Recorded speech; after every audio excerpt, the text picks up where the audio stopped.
network problem la face ń bí ni o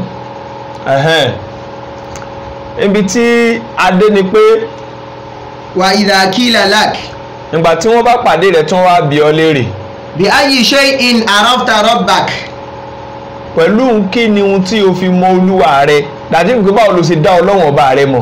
ọlọ́run tó ń sọ fún wa nìṣẹ́. mo ń wo kíní kan lórí nẹ́ẹ̀tì ń sìn wọ́n ní Nigeria Tribune wọ́n ló gbé o Nigeria Tribune ẹ má wo wọ́n ní as Christian commemorate the birth of Jesus Christ. wọ́n ní bí àwọn kírísítẹ́nì ṣe ń ṣe ọjọ́ bíi Jésù lẹ́nìí. Members of Islamic movement of Nigeria known as Shia.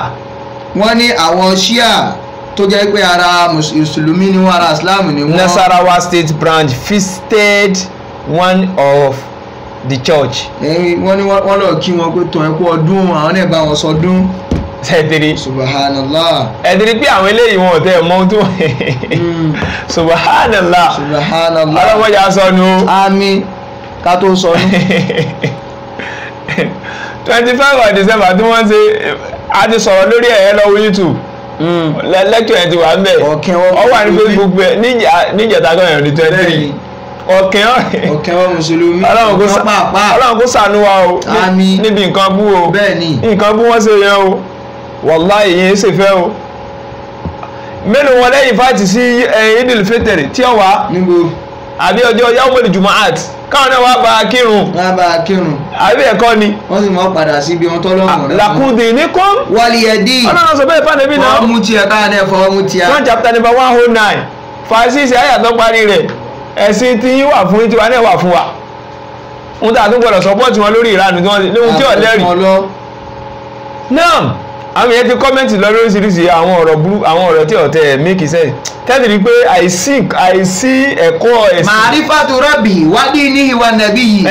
ohun tá à ń bá bọ̀ nù. ohun tá à ń bá bọ̀ gẹ́gẹ́ ni torí pé corruption yẹn mọ̀ pọ̀ nínú àwùjọ wa o. bẹ́ẹ̀ ni tọ́ bá ti tọ́ mọ̀kẹ́ bá ti wà. Abibullah ọjọ́ yàn pé àwọn èèyàn bá débi pé wọ́n ń ta ẹ̀sìn jẹun ní báyìí. wọ́n ń ta jẹun ni.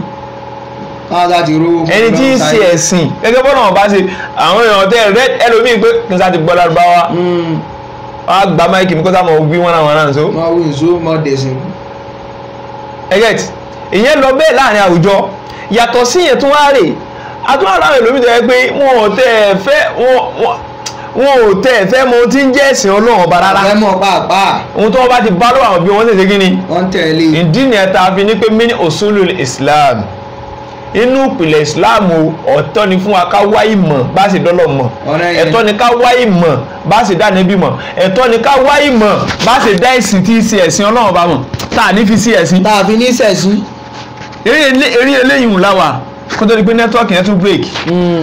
Ànábì wa Muhammad sallallahu alaihi wasallam a gbọ́dọ̀ nímọ̀ tá a fi dá mọ̀ àti gbogbo àwọn ànábì yòókù náà mọ̀ bọ̀ wá.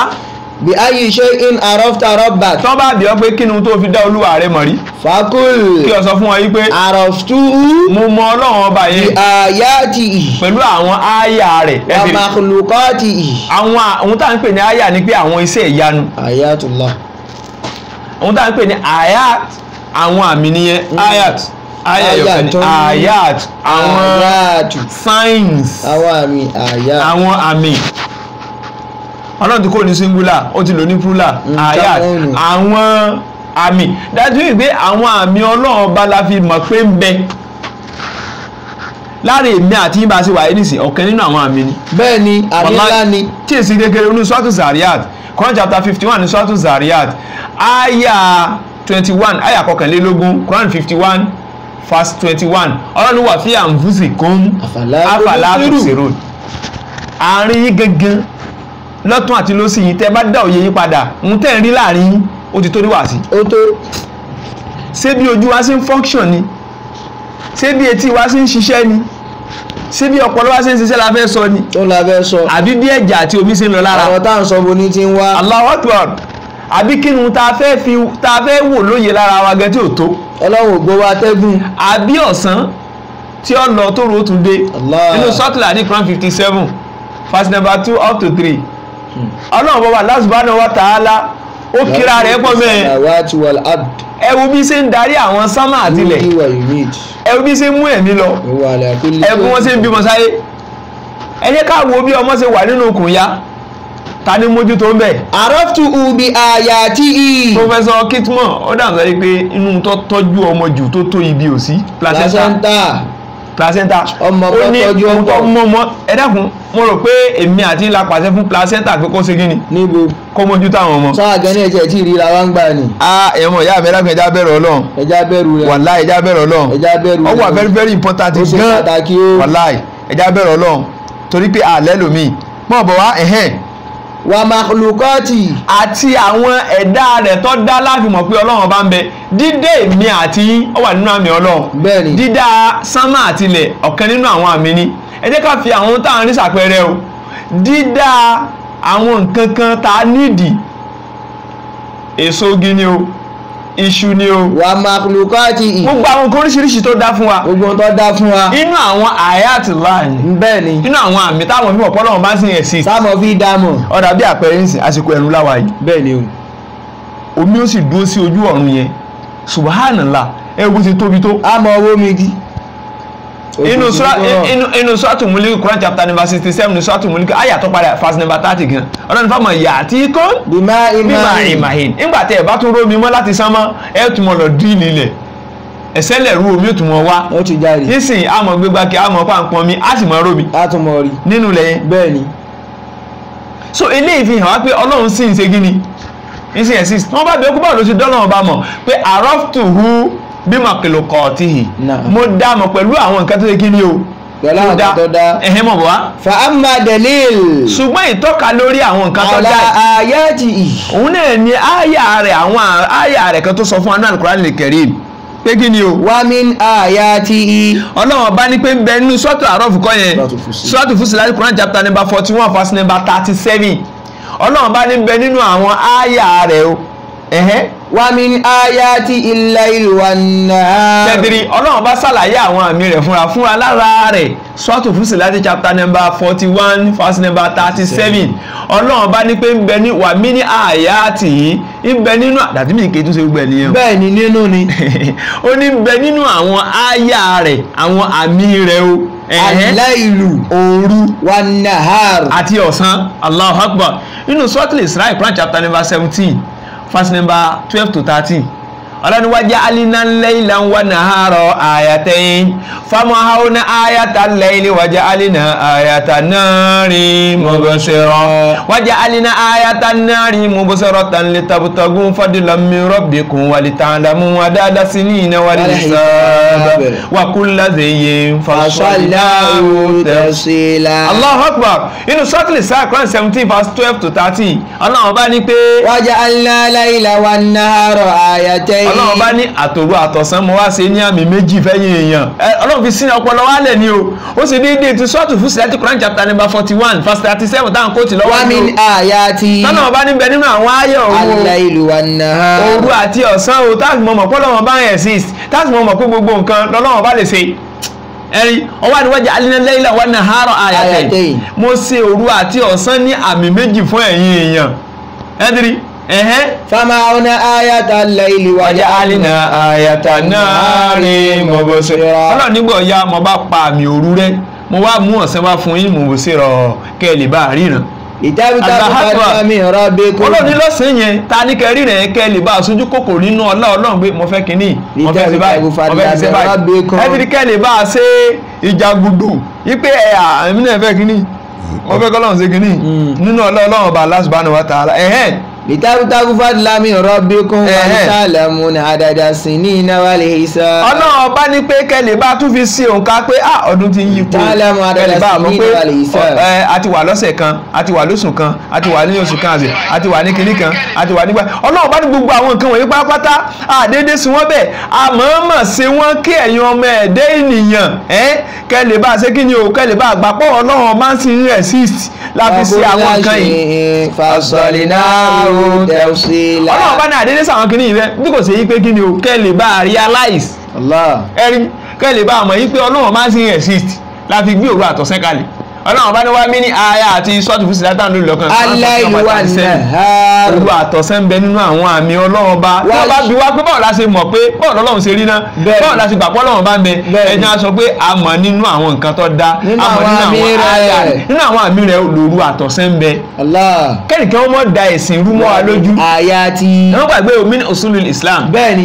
foundation of Islam. ìpìlẹ̀ ẹ̀sìn Islam gangan òun ni tí à ń sọ̀rọ̀ lórí episode 1. wa min ayati al-layli wan-nahar wash-shamsi wal-qamar. tẹ́tìrì ọlọ́run tó nínú àwọn àmì mi tẹ́ẹ̀fì mọ̀ mọ̀ pé èmi ọlọ́run máa sì ń bẹ èmi nìkan mo sì lẹ́tọ̀ọ́ sí pé kí wọ́n jọ́sìn fún ó ní wash-shamsu wal-qamar ibẹ̀ ni oòrùn ń bẹ àti òṣùpá. Allahu Akbar ẹ̀tìrì oòrùn àtòṣùpá yóò jẹ́ kọ́ mọ iye ẹni tọ́lọ́run bá ní kó rí yóò pé pọ́lọ́run sí exist. wọ́n èmọ̀ tí mo yà mí lẹ́nu jù lára òrùn ni subhanallah níbo lọ́wọ́ ànísìn tó fi di pé ó tutù lọ́dọ̀ tiwa. Allahu Akbar. ìsìn tún múra báyìí pé yóò tún yọ fún wa láàárọ̀ ọ̀la. Allahu Akbar. sọ́ọ̀mù tí ó wáyà wá lẹ́nu tá a bá pe ẹnìkan lamẹ́ríkà lọ́wọ́ ń sìn báyìí sìn àwọn sèé mọ́ sọ fún wa yìí pé àwọn ṣẹ̀ṣẹ̀ wà ní aago 6:30 dájí ẹgẹ́tì tàbí kọ́ mọ̀ pé àwọn wà láago 2 àárọ̀ àbá aago 8 náà lú tẹ bá pe Asia nísìn tẹ bá fẹ́ rí wọn bá sọ̀rọ̀ tẹ́ bá wà láago 11 ń bí báyìí láàárọ̀ ni wọ́n ṣẹ̀ṣẹ̀ mọ́ sọ fún yín pé ẹ ra wọn bá sọ̀rọ̀ lọ́hùn ẹ ti rí ṣé wá nígbà tóòrùn bá ti sá kò lọ́dọ̀ tiwa ń bí báyìí sámúṣù yẹn tó bá ti kò lọ́dọ̀ tiwa ìdí ìṣẹ́ lọ́nbò bí tó sì tẹ ìmọ́lẹ̀ tí mọ́lẹ̀ yóò sí dọ́dọ̀ tí wá ń bí. Allahu Akbar.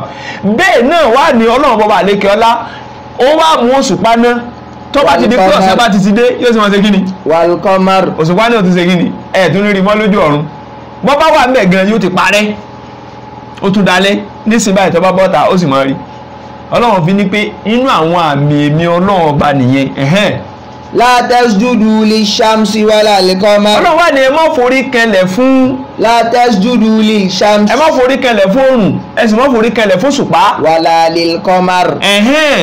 wasjudu lillahi alladhi khalaqahun. ọlọ́run ọba tó dá oòrùn ọlọ́run ọba tó dá òṣùpá ọlọ́run ọba tó dá òru ọlọ́run ọba tó dá ọ̀sán òun ni kẹ́ ẹ forí kẹlẹ̀ fún o. in kuntum iyyahu ta'budun. ọlọ́run ní in kuntum iyyahu ta'budun tó bá yìí pé ẹ̀yin fẹ́ jẹ́ ní tí ó jọ́sìn fún ọlọ́run ọba lóòótọ́ o òun nìkan ni ẹ forí kẹlẹ̀ fún o ẹ má forí kẹlẹ̀ fún òṣùpá ẹ má forí kẹlẹ̀ fún oòrùn ẹ má forí nítorí pé òun ni ó dá wọn. wala lil-qamar. gbogbo àwọn nǹkan wọ̀nyí ọlọ́run dáwọn pé kí wọ́n ṣe wá láǹfààní ni wọ́n yẹ ṣe ohun tá a ṣe kí ni o tá a mọ̀ sí. wà dalilu makhluqati. ṣùgbọ́n lórí àwọn nǹkan tó dá ohun tí ń tọ́ka lé lórí. qawluhu ta'ala. òun náà ní gbólóhùn ọlọ́run bá tó sọ nínú sọ́tò àárọ̀ Quran chapter number 7 verse number 54 tọ́lọ́run ọba ní pé kí ni o. inna rabbakumullah. dájúdájú olúwa yín ọlọ́run ọba yín. Allah. ẹ̀hún náà ni Allah. alladhi khalaqa samawati wal ard. ẹni tó pilẹ̀ dá àwọn sánmà àtilẹ̀ ẹ̀dìrí olúwa yín nìyẹn tí sọ ọlọ́run ọba. fi sittati ayyam. ọjọ́ mẹ́fà lọ́lọ́run ọba fi dá. thumma stawa ala al-arsh. lẹ́yìn ìgbà náà ọlọ́run ọba wá dá àlẹ́ ara sí rẹ̀ ó sì tẹ́ gẹ́gẹ́ bó ṣe tọ́ sí. thumma stawa ala al-arsh. lẹ́yìn ìgbà náà ó wá gùn wá sórí ẹ̀ ó wà mẹ́. yughshi al-layla an-nahar. ó wà ń fi ọ̀sán ó fi ń wọnú òru. yughshi al-layla an-nahar. yatlubuhu hafifa. ó fi òru ó fi wọnú ọ̀sán ọlọ́run ọba wá fi tẹ̀léra wọn. ẹ̀dìrí ọlọ́run bá ní kí òru kó máa tẹ̀lé ọ̀sán wọ́n fi wọnú ara tí òru bá ti lọ tán ọ̀sán òde tọ́sán bá ti lọ òru òde kò wá rẹ̀ wọ́n rí láyé kò sẹ́ni tí ń ṣiṣẹ́ náà àwọn èèyàn tí ó kì í rẹ́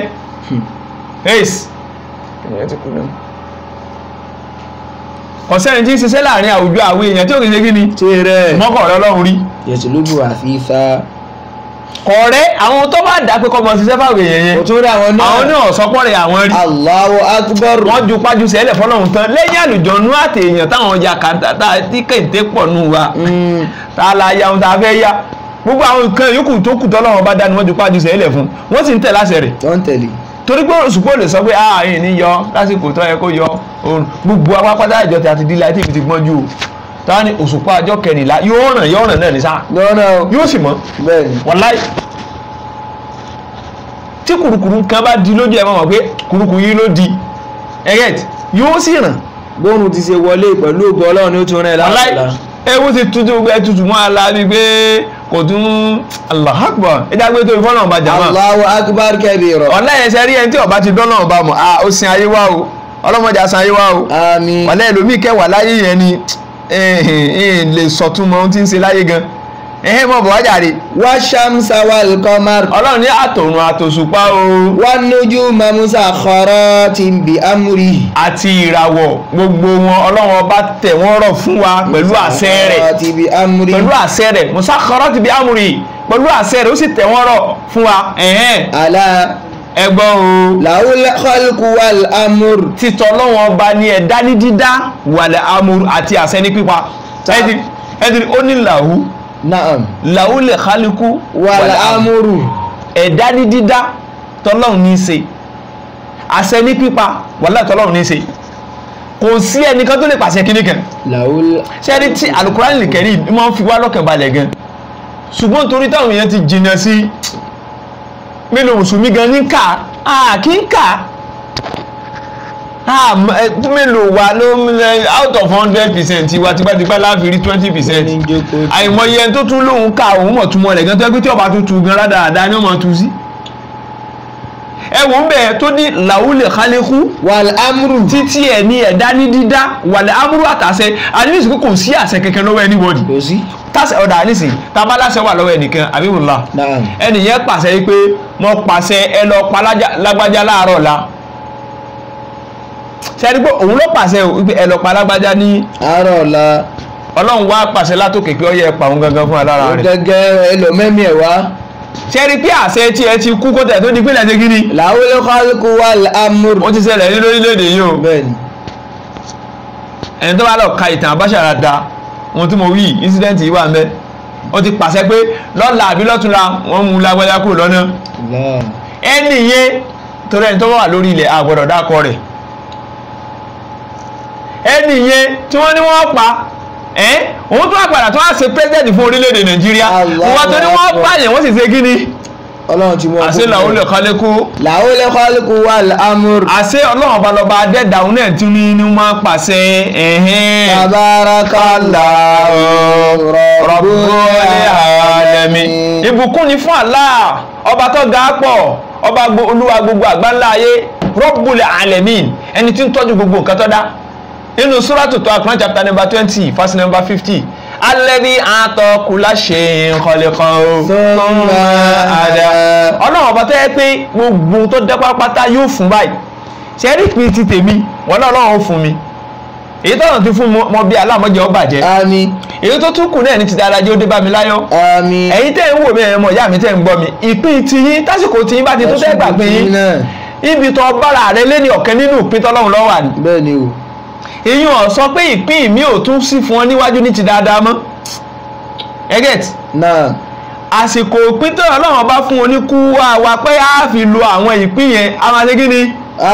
a máa lò ìdí nìyẹn tí ọlọ́run bá Allah subhanahu wa ta'ala tó fi ní tabarakallahu rabbul alamin. ìbùkún ọlọ́run ṣe káàdé sí ara rẹ̀. wàláhì. rabbul alamin ẹni tí ń tọ́jú gbogbo nǹkan tó dá alladhi a'ta kulla shay'in khaliqa ẹni tí mọ́ fún gbogbo nǹkan tó dá ní nǹkan yóò fún wàláhì gbogbo nǹkan pápátá ó wá ní túmọ̀ lẹ́yìn wá gbà ní àdá ó tó wá fi mọ̀nà lọ bí ohun tó torí ẹ̀ dá wàláhì ẹ̀ wò kò sí ìkan náà láyé tọ́lọ́run bá dá tí ò fi mọ̀nà lọ síbi ohun tó torí ẹ̀ dá kò wá sí nǹkan náà tí ń la gidi mọ́ lọ́hùn tí ó lo agídí mọ́ ọlọ́run lọ́wọ́ lórí nǹkan tó torí ẹ̀ dá yẹn ju èèyàn àtàlìjànú lọ. ẹgẹ́t kò sí ewúrẹ́ kan àbí màálùú kan àbí nǹkan míì tọ́lọ́run dá tó tún yapọ̀ ọlọ́run ọba mọ́ tó ju àwọn tani lọ èèyàn àtàlìjànú kò sí nǹkan míì tó tún yapọ̀ ọlọ́run ọba mọ́ ìdí nìyẹn tó fi ní tabarakallahu rabbul alamin. ọ̀yà mọ̀ bọ̀ wá. wa idha qila lak. nígbà tí wọ́n bá sọ fún ẹ wípé. àti parí ìyẹn another one la fẹ́ bọ́ sí. ok ẹ mọ̀ jà bọ́ sí another one lẹ́nu so inshallah bi quratillah tó bá di ní alẹ́ ọ̀la láago 8:30 ẹ tún mọ̀ bá a pàdé lórí episode 2 inshallah bi quratillah láago 8:30 ní alẹ́ ọ̀la pẹ̀lú ìyọ̀ǹda Ọlọ́run ẹ mọ̀ bá a pàdé lórí episode 2 wọ́n bí Allah subhanahu wa ta'ala kó ṣàlékún àgbọ́yé fún ẹnì kọ̀ọ̀kan wa kó dẹ̀ ṣàlékún àdótì rẹ̀ fún ẹnì kọ̀ọ̀kan wa gbogbo ẹ̀yin olùgbọ́ wa láti ọ̀nà tó jìn àti tòsí ọlọ́mọsá àmójútó ẹnì kọ̀ọ̀kan wa èyí tọ́lọ́run ti ṣe lóore fún akọ́lọ́mọ́jì ó bàjẹ́ so ibi tá a dúró ní lénìí pẹ̀lú ìyọ̀ǹda Ọlọ́run tá bá ní ẹni tó fẹ́ pè ẹ lè pè sórí 080 78 23 68 76 lẹ́ẹ̀kan sí 080 78 23 68 76 so ẹni tó bá fẹ́ pè sórí ẹ̀ ń sìn báyìí a lè pè inshallah bí kọ́lá ti láì kátà review àwọn nǹkan tí a sọ fún wa bẹ́ẹ̀ kò sọ́kẹ́tì ọ̀wọ́ náà bẹ̀yà rí ẹni tó bá ní béèrè kó pè wọlé a lè pè wọlé bá lórí nǹkan tá a sọ sílẹ̀ ká béèrè lórí ẹ̀ tàbá dẹ̀ ní question mi náà a lè béèrè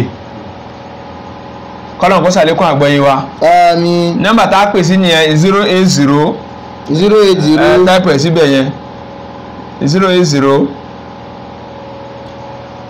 78 23 68 76 tó bá jẹ́ pé WhatsApp call náà ni ẹ bá ti ẹ lè call sórí ẹ̀ náà bẹ́ẹ̀ ẹ lè pè sórí WhatsApp náà òun náà nìyẹn inshallah bi quratillah kọ́lọ̀ kó ṣàlékún àgbọ́yé wa àmín ẹni pé gbogbo àwọn kan tí a ṣe àgbéyẹ̀wò rẹ̀ fún wa wà very very important nínú sẹ̀mí ayé wa al-ilm huwa ma'rifatul rabbi wa dinihi wa nabiyhi so ìmọ̀ la fi mọ̀ ìmọ̀ ló fi mọ̀ olúwa rẹ̀ òun náà ló fi mọ̀ ànábì rẹ̀ òun náà ló fi mọ̀ ẹ̀sìn rẹ̀ so ó wà very very important inshallah bi quratillah a gbọ́dọ̀ mọ̀ ni whether inú suratul Mujadila Ọlọ́run sọ̀rọ̀ kan bẹ́ẹ̀ Quran chapter number 58 verse number 11 Ọlọ́run yarfa'u alladhina amanu minkum walladhina utul ilmi darajat Ọlọ́run ní àwọn tó bá jẹ́ olùgbàgbọ́ òdodo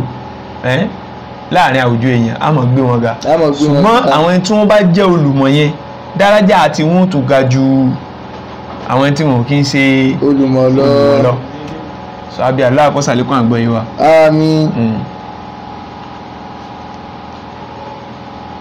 ní question àbí